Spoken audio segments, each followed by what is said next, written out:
Assalamualaikum warahmatullahi wabarakatuh. Selamat pagi, selamat siang, dan selamat malam. Hormat kepada Bapak Muhammad Ansari selaku dosen pengambil praktikum pemrograman spasial berlanjut serta kakak asisten hukum yang saya hormati. Sebelumnya perkenalkan, saya Amirul Fahmi Asdiki, mahasiswa program studi Teknik Sistem Informasi Geografis Universitas Gadjah Mada angkatan 2022. Kali ini akan menjelaskan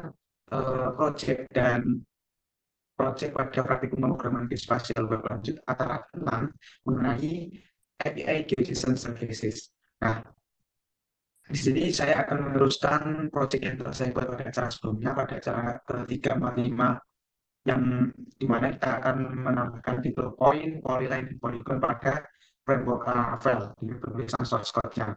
Nah, mungkin di sini kita akan mempelajari lebih lanjut tentang terkait apa itu API Geodesic Services. Menurut definisinya sendiri, API Geodesic Services ini merupakan sebuah layanan web yang menyediakan data geospasial dalam format GeoJSON.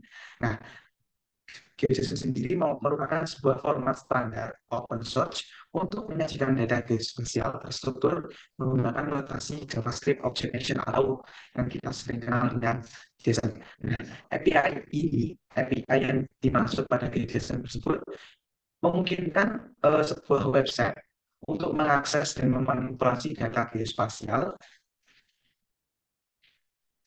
secara dinamis dari server melalui permintaan HTTP, sehingga aplikasi dapat menampilkan data spasial pada peta yang interaktif.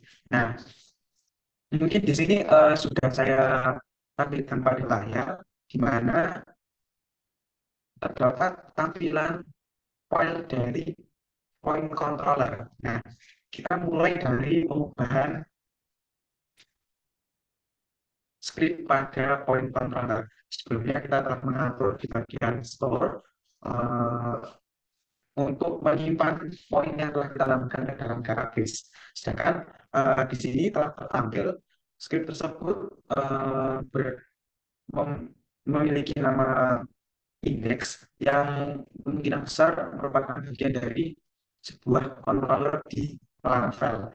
Nah, fungsi ini bertanggung jawab untuk mengambil data point dari database yang telah kita buat dan mengembalikannya dalam format GeoJSON.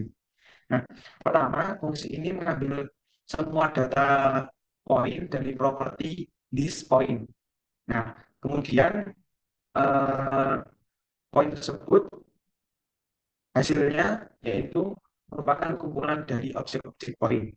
Selanjutnya, script tersebut melakukan perulangan dengan perulangan berupa for each untuk setiap data poin, sehingga fitur GeoJSON tersebut dapat ditampilkan pada tampilan di bawah ini, yaitu type, tertampil type, feature, geometri JSON decode dengan mengambil data, name, description, created add, dan update add. Nah, kemudian respon apa sih yang dimunculkan setelah yang kita inginkan, yaitu kita ingin tampilkan di sini ada return response dari JSON, di mana eh, kita ingin mengembalikan respon JSON tersebut dalam format GeoJSON, yaitu feature collection yang memuat data-data yang telah kita tambahkan, baik itu point, polyline, dan polygon. Nah, respon ini akan dapat kita manfaatkan untuk menampilkan data di sebuah peta dari library leaflet. Kemudian di sini kita menuju ke polyline controller. Nah, secara fitur ini masih sama, di mana juga mengambil data dari polyline, polyline, dengan pengembalian respon dari JSON, yaitu berupa sebuah feature connection. Kemudian selanjutnya di sini ada polygon controller yang juga sama kita tambahkan di function index. Di function index ini kita juga dapat ada sebuah perolangan for each terkait dengan data polygon yang ingin kita tampilkan dalam pengembalian format JSON. Nah, selanjutnya teman-teman kita juga melakukan pengubahan di file API.php yang telah disediakan oleh framework Laravel di bagian root ini. Nah, di bagian root ini ada beberapa pengaturan yang akan kita lakukan untuk mengatur rute dari file yang ingin kita tampilkan.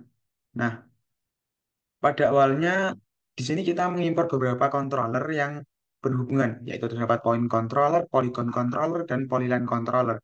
Nah, kemudian script tersebut mendefinisikan rute yang mengharuskan pengguna untuk terautentikasi menggunakan middleware Auth Sanctum. Nah, di sini terautentikasi dengan middleware Auth Sanctum. Nah, kemudian rute ini akan mengembalikan data pengguna yang sedang terautentikasi di database. Nah, selanjutnya di sini ada di bagian bawahnya, script tersebut mendefinisikan 3 rute API untuk mendapatkan data point, polyline, dan polygon. Nah, data-data tersebut yang pertama yaitu polyline. Di sini kita menggunakan metode get untuk memanggil metode indeks dari point controller atau mengambil fungsi dari point controller di sini dengan function index. Nah, kemudian nama dari root tersebut akan kita beri nama yaitu API.point untuk membedakan setiap feature dari data yang akan kita tampilkan. Di sini ada juga ada routing untuk polyline dan yang terakhir ada routing untuk polygon. Kemudian gimana sih teman-teman setelah kita atur routingnya, setelah kita atur rute bagaimana data tersebut dapat ditampilkan, kita ingin menampilkan data tersebut dalam pengaturan di index.bread.php. Nah, dalam index.bread.php ini kita tambahkan script untuk menampilkan GeoJSON dari database yang telah kita ambil. Di mana di sini dalam GeoJSON point kita ingin menambahkan sebuah pop-up content di mana saat kita klik pop apa fitur tersebut akan otomatis muncul kita yaitu berupa name dan deskripsi. Nah, kemudian untuk in tooltip ini akan muncul sebuah tooltip apabila kita kursor diarahkan ke fitur tersebut akan muncul properties dari name. Kemudian untuk get JSON-nya gimana sih kita mengambil data tersebut dengan kita ketikkan $.getJSON dengan routing kita ambil dari API point atau mengambil data dari point tersebut. Nah, kemudian di JSON polyline juga sama, kita menambahkan name dan deskripsi. Dengan routingnya kita ambil dari data route API di polyline. Dan yang terakhir di sini juga ada GeoJSON dari Polygon untuk menampilkan routing mengambil data root dari API.polygons. Kemudian yang terakhir di index.bread.php kita ingin menambahkan fitur baru di mana sebelumnya kita telah mendapatkan live drawer untuk kita menggambarkan fitur point, polyline, dan polygon. Di sini kita ingin menambahkan sebuah layer control di mana kita dapat mengatur eh, fitur-fitur mana yang akan kita tampilkan, baik itu salah satu, dua, atau mungkin seluruh dari fitur yang telah kita buat. Di sini kita buat var overlay maps, kemudian di variabel var layer controller ini kita atur l.control.layer untuk kita tambahkan di tampilan map. Nah, mungkin cukup itu yang bisa saya sampaikan di penjelasan script. Kita akan menuju ke demonstrasi dari project yang telah kita buat.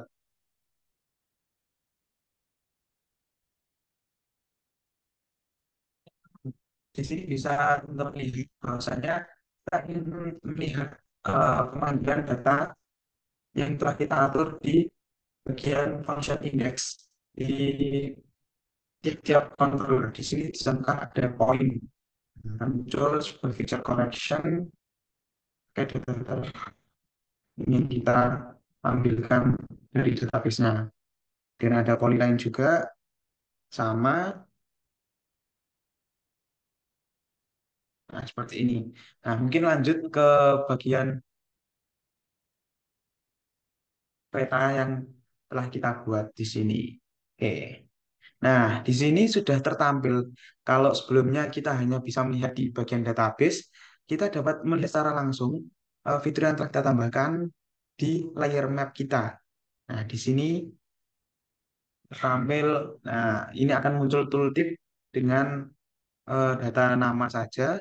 Dan saat kita pencet ada name dan deskripsi.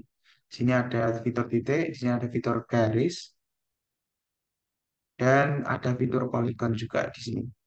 Di muat tiga fitur. Kemudian ada di bagian layer controller, kita mengatur, nah ini uncheck list point akan poinnya hilang, polygon akan poinnya hilang, dan polygon juga seperti itu.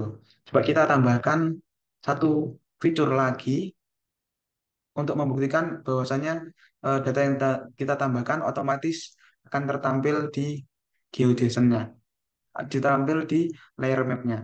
Kita coba di sini, Nogo Tirto, save.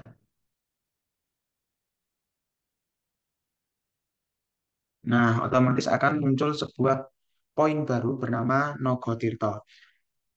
Mungkin cukup sekian yang bisa saya sampaikan terkait penjelasan proyek Praktikum PGWL acara ke-6 mengenai API GJSON Services. Kurang lebihnya mohon maaf. Wassalamualaikum warahmatullahi wabarakatuh.